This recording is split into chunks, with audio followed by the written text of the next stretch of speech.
take the presence of the storm to indicate the absence of God. Don't take the presence of the storm to indicate the absence of God.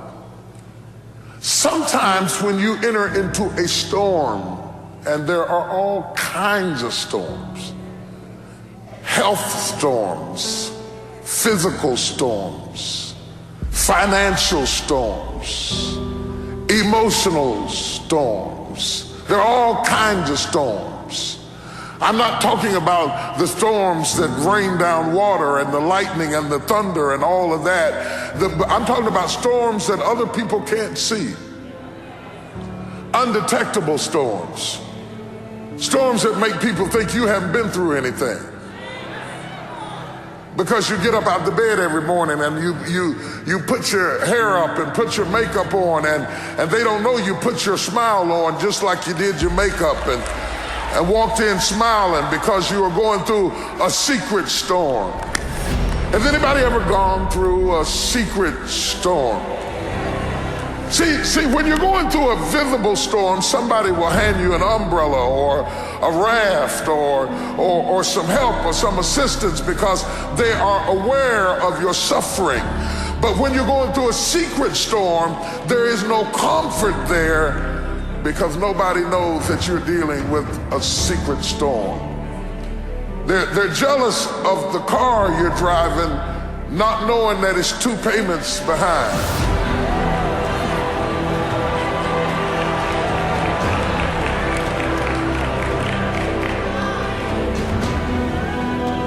They're envious of the position that you were promoted to, not knowing that now that you're promoted into that position, you can't even rest at night. You can't even sleep at night. You got so much pressure and so much responsibility on you, and all of a sudden you're in a storm and nobody even knows it. And when we get in a storm, we have a tendency to wonder, where is God? Job said, I looked for him. He was there a minute ago, but now I can't find him. I looked on the right side and I couldn't find him. I looked on the left side and I perceived him not. Where is God in the storm? Because we buy into this notion that if God was with us, we would have no storm. That if God were really with us, we would be happy.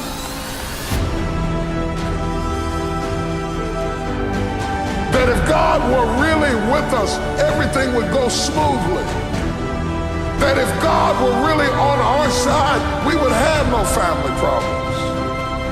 If God were really with us, our bills would be paid. How could God be with us and us be in foreclosure? How could God be with us and we have cancer? How?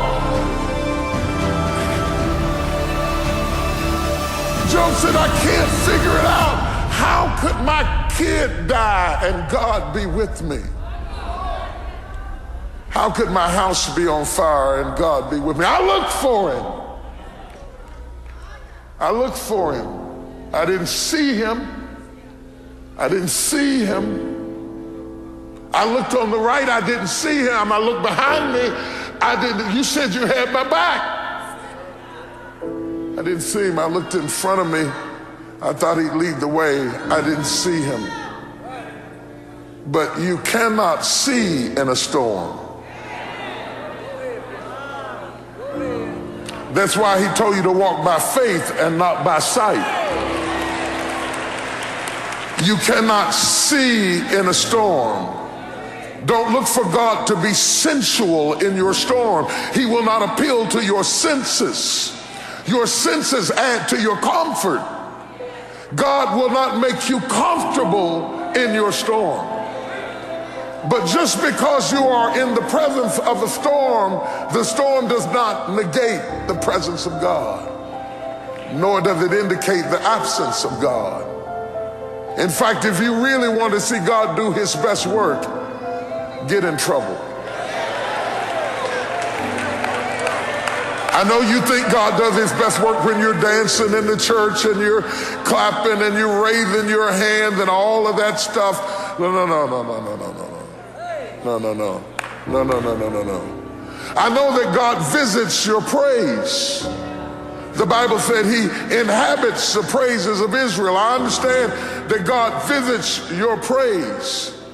But if you want to know where God lives, he lives in trouble. The Bible said he is a very, very present help in the time of trouble. If you're looking for God, he's in the storm.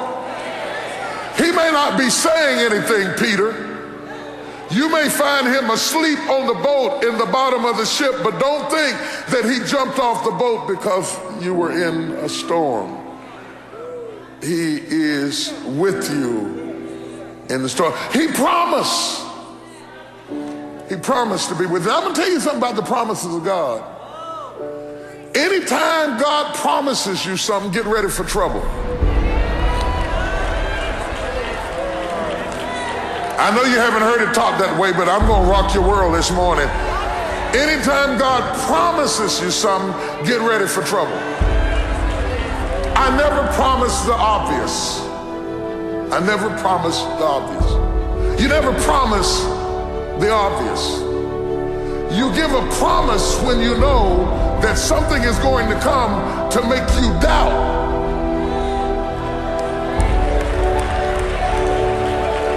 If I write Michael a check, the check is a promise. He cannot spend it, but it is a promise that the money is behind it. Whenever God promises you something, he says you may not have it in your sensual realm right now, but I promise you. Good God. Did he promise you anything? I heard him myself. I heard him when he said, he promised me, when you pass through the water, I'll be with you. He wouldn't have said that if his presence was apparent, because you never promised the obvious. He said, but when you pass through the water, you got my word on it.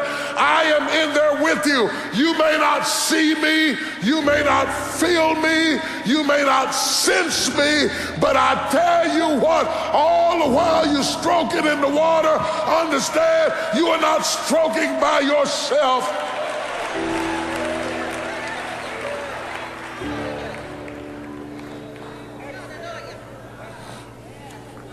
Don't be so aware of the storm that you lose awareness of the God in the storm.